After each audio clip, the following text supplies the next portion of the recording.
Wait, I forgot to do the opening credits.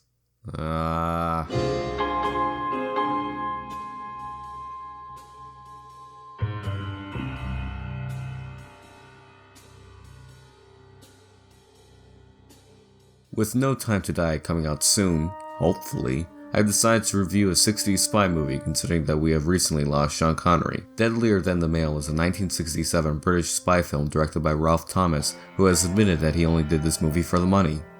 Well, now occasionally, before the review, I tell my personal insights about the movie, but I have none for today, so instead, let me tell you a story about Richard Johnson. Richard Johnson was Terrence Young's first choice for Bond. However, Johnson declined as he didn't want to change his contracts. After this major mistake, Johnson had starred in a few Bond knockoffs, with Deadlier Than the Mail being the most notable, although none would really get the success or critical acclaim similar to that of a Bond film or the IPCRESS file.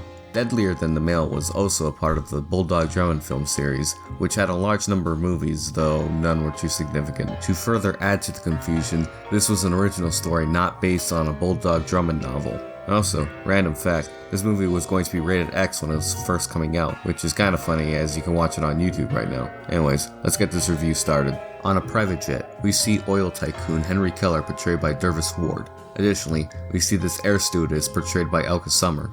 Random fact, although Elka Summer never officially appeared in the Bond film, she did star in the 1967 film Casino Royale, though she appeared uncredited. Careful, the coffee is very hot. Riveting. Hot coffee. If only something interesting would happen.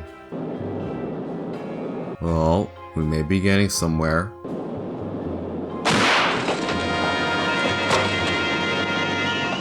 Nice. Who's that? Also, what if he had the cigar away from his mouth as he did earlier? For an assassin, your plan almost failed. I would also ask how nobody heard the explosion go off, but for all I know, the doors are closed and they could be soundproof. Oh, forgot to mention, out of her disguise is Irma Eckman. As the plane lowers, Irma gets ready to parachute off and sets up a bomb.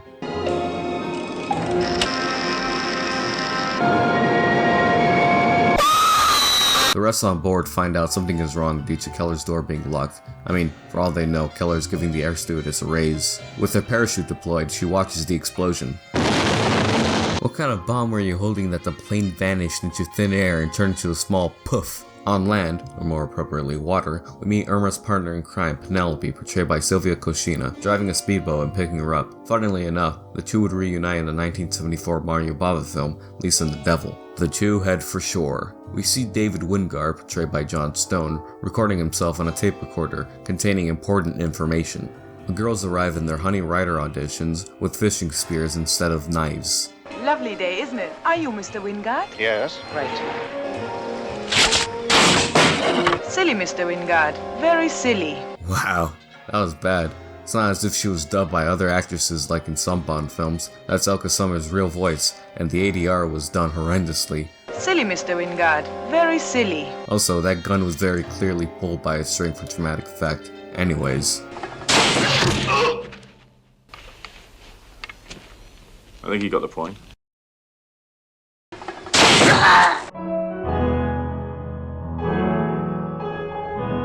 The girls steal most of the tapes, nearly getting caught by this man, who finds a note for Hugh Drummond. We see Drummond performing martial arts before he finds out that Henry Keller has died in a supposed plane accident. Here, Drummond discusses the matter with the M knockoff Sir John Blidlow,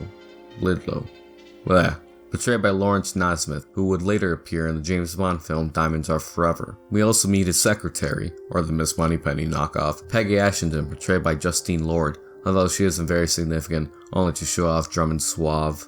You're wasting your time. Peggy's a very well brought up girl. Father's a bishop. Huh, get punked, nerd. Drummond learns that his friend Wingard has also died, and the two find out that something is wrong. Oh, now I know something fishy. He couldn't swim.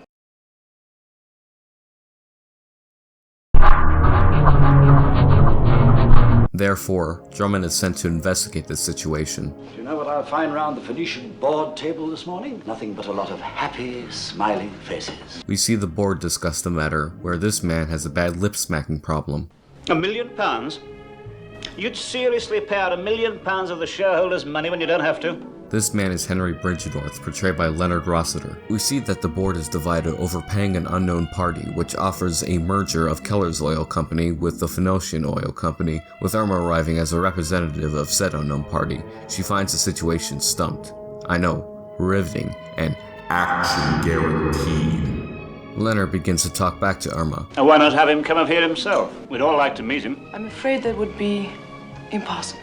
Ah, what a death sentence. At Drummond's apartment, his nephew, Robert Drummond, arrives, portrayed by Steve Carlson. We also see that Hugh was successful with his secretary, Ashenden. Man, Miss Moneypenny still hasn't found any success with Bond.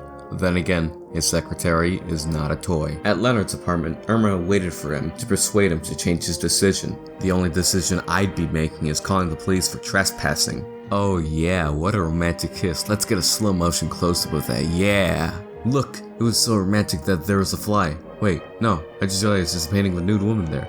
No, I can't show it. My joke, no. However, Leonard gets too rapey and Irma drugs him. Well, I think he got drugged. It looks like he nutted himself into paralysis after kissing a girl for the first time. For real? I need to blur or black out most of this because she's wearing some see-through. I have no clue what this is. Now you're paralyzed. You can see and you can hear, but you can't move and you can't talk. Hey, look at the bright side, man. At least your body didn't melt. The girls carry his crippled ass to the balcony and throw him over. Well, I have had men fall for me before, but never like this. Considering your profession, I'm surprised you haven't. The following day, Irma arrives with the board all voting not guilty, allowing the private company to be paid. At Drummond's apartment, Mr. Wingard's servant, Carlagio, tells Drummond about the tape recordings being stolen, with only a small piece remaining. Made the ruler and the act. There's not enough here to make any sense. By the way, Carlagio is portrayed by George Pastel, who would earlier star in the Bond film From Russia with Love. Carlagio leaves only to be taken by the girls. Funny little man. To come all this way. Yeah, and our job is to find out why. Later, Robert asks Drummond if it'd be aight if he could bring a girl over for that 555 while he's gone. Try and get her out before daylight. Something tells me that this'll go horrible. We see Drummond doing the Thomas Crown affair as Weston Peterson, portrayed by Nigel Green, arrives to show off his chess skills, only for Irma to arrive in the background. No suspicions at all. We see Robert dating the Red Shoes, or more respectfully, Brenda, portrayed by Virginia North, who would appear in the Bond film On Her Majesty's Secret Service. He also seems to be very enthusiastic about her drinking the alcohol he served her. Just look at that smile. However, before the two can get it in, Robert gets cockblocked by a message from Penelope. I have a package for him. Perhaps you'd be kind enough to see he gets it. Oh, of course. Thank you. If you're lucky, it's a box of human feces. Worst case scenario, it's an HIV bomb or anthrax with a side of ignited gunpowder. Can I have one? Of course not. Why shouldn't So that you don't die. they make me feel sexy? How horny must you be? Look like a fallen woman. Well, I haven't fallen yet. Give it a few seconds.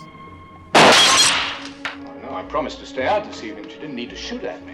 Brenda faints as the roofie set in. Brenda faints due to shock, with Drummond leaving to meet a boxer. Oh my god, it's Review Bruh. Hello everyone, this is Running on Empty Food Review. Bro, this seems like the type of car you enter with the free candy. We meet Boxer getting a massage in front of a rear screen projection, and that's not me being quirky or cynical, I was being serious. Drummond arrives and tells Boxer what has recently happened in hopes of any new information. The cigars were bought from the Aldgate bomb specialist by a bird. No information on the bird, except she was a looker. Afterward, Drummond gets north by northwest, except instead of a crop duster, it's a car. Outnumbered, he beats everyone up and gets this man trapped for questions. A woman, some woman! She paid us! She told us to kill you and make it look like a mugging! Drummond returns and gets a proper introduction to Brenda, with nothing but the two just talking. I don't know. Robert, though, is sleeping on the couch and will probably have to resort to harassing his penis into a dirty shoe using his tears as lubrication. The next morning, Robert asks Drummond if he can get 100 quid as he'll be leaving with a friend, Pogo, to which Drummond agrees to get him away from here. At the shops, Robert gets his ridiculous amount of clothes away, where he encounters Penelope, with his horniness level reaching 100 as he likes 60s women, and she offers him a 555 with an extra 143, although knowing Penelope, it's gonna come with a side of 1134209. Irma makes more offers while Sir John and Drummond listen. However, Drummond makes a revelation. Of course, if someone should assassinate the king. What'd you say? I said if someone should assassinate the king. Assassinate the ruler, and the Act Martyr concession is yours. Assassinate the ruler, and the Act Martyr concession. Ate the ruler and the Act. Due to this, Drummond becomes more suspicious over Irma. Drummond tries to give Weston some advice with Irma. A little friendly advice. Stay clear of Ekman. What? If I were you, I'd choose my dinner companions rather more carefully. That is, unless you want to wind up with something more painful than indigestion. What the devil is he talking about? Drummond follows Irma with her completely in the know. Meanwhile, Robert is tied up with Penelope teasing him. So, be a good boy, please.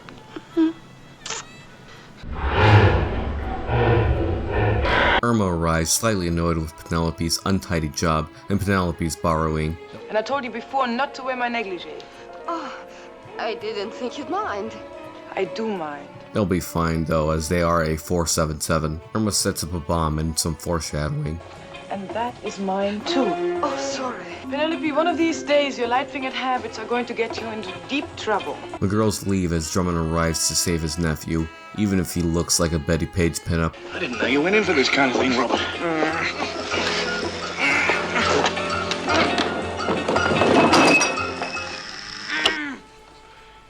Beautifully made, too.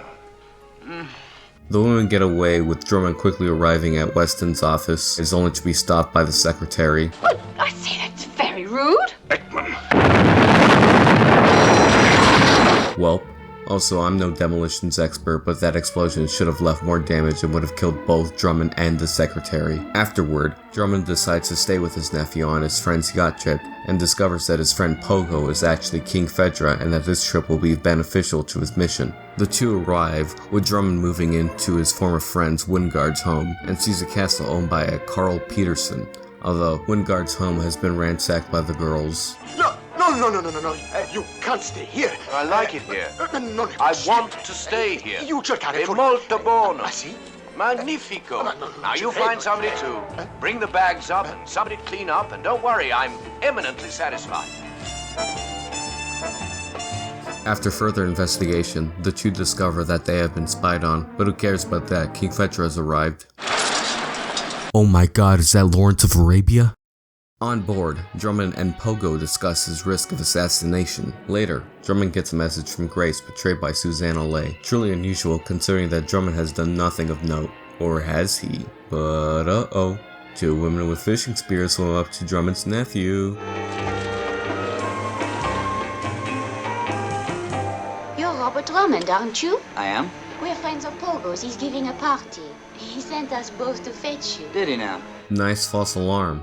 Not. There's a difference between tricking your audience like in No Country for Old Men during the motel scene and straight up lying to them. It's quite clear that the two swimming are the stunt doubles for the assassins, and then you just switch them out for this next shot. Robert and the girls leave as Drummond arrives to the castle. Inside, he meets Mosuku, portrayed by Yasuko Nakazumi, who was in the Bond film You Only Live Twice. Drummond is introduced to Carl, only to discover that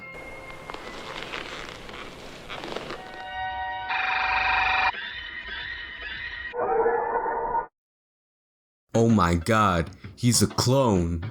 Oh, and for those curious, it was Collagio who was the dead man in the office. Here, Drummond discovers that he is trapped, as Peterson had thought of everything. Meanwhile, Drummond discovers his motivation is to increase his wealth and power by killing the head of each business. I also have to mention a slight nitpick with this movie.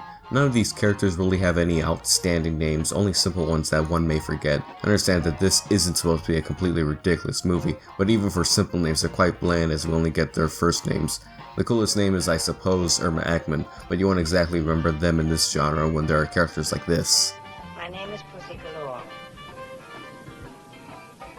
Even the villain has the blandest name, Carl Peterson. That really isn't that great of a name, especially with names such as Blowfield, Jaws, Goldfinger, Dr. No, Scaramanga, Oddjob, and so on and so forth. Anyways, Drummond meets the heavy weapons guy, Shang, portrayed by Melton Reed, who had starred in Dr. No, Casino Royale, and The Spy Who Loved Me. He also wanted to play Oddjob in Goldfinger, although they didn't want to recast him too frequently. You know, for being such a big dude, he's not really all that threatening, considering that he's been defeated twice. We get some more explanation with Drummond meeting the assassins, some dinner, and the cigars. However, Drummond gets too meta for Peterson's sake. No, I don't think I will. My friends tell me they're not very good for your health. I do like a man who can retain his sense of humor. It is rather comical, isn't it? What is it? I mean, the whole thing. The girls. The castle, Fu Manchu over there. Even you, I suppose. Mr. Drummond is trying to provoke me. Luckily, he gets Penelope's panties wet. He can provoke me anytime. You always did have the morals of an alley cat, Penelope. Just because I like mine. No, dear. You like anything. Just as long as it isn't yours. I like one. God damn, Ike. You really needn't worry about them, as they are the 477, and their 404 won't last long. Drummond provokes Shang and defeats him in a somewhat amusing fight. Drummond continues, even with the armed girls, with him performing this stunt. I'm surprised they didn't shoot his ass like a student. Drummond is sent to have Netflix and chill with Irma, except with no means of escape. Warm for you, is it? Shall I open the window? Oh, I wouldn't do that. It's electrified. Additionally, he isn't too big of a fan of her slightly muscular body. However, she gets offended at him questioning her integrity and storms out, probably lucked out too. Ever hear of the woman who tried to kill her husband who refused to divorce her by pouring poison in her no-no zone and trying to force him to perform oral? Man, where do I even get these stories? Meanwhile, Peterson watches The Twilight Zone starring Richard Johnson with the girls watching. You've got to admit, he's a douche. He's a what? He's a douche. Oh, thank God. I deadass thought she said that he was a douche. Ignoring that, Grace goes to the bedroom with Drummond, discussing her backstory with them making plans to escape. Despite being caught, Peterson gets some ideas. Therefore, Peterson and Irma go to planning while Penelope activates the airborne date rape in Drummond's room. Penelope then sneaks in to do some off-screen activity with Drummond. With the plan set up, Drummond and Peterson decide to have a game of chess.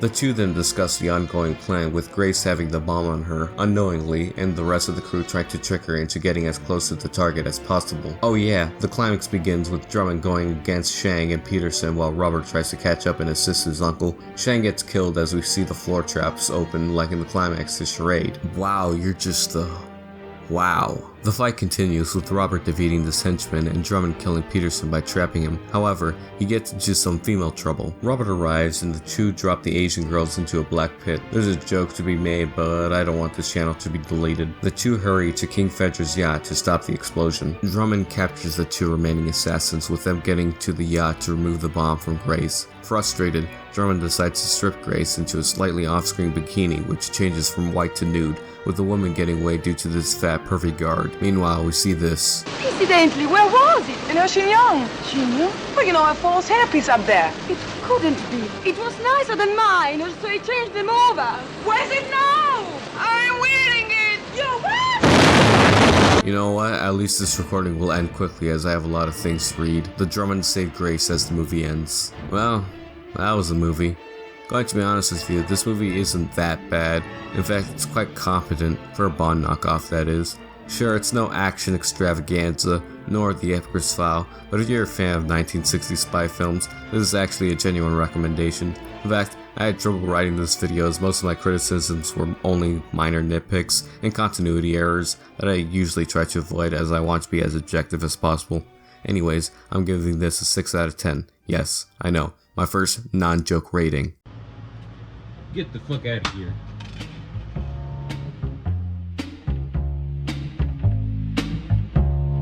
Goldfinger, he's the man with the Midas touch, a spider's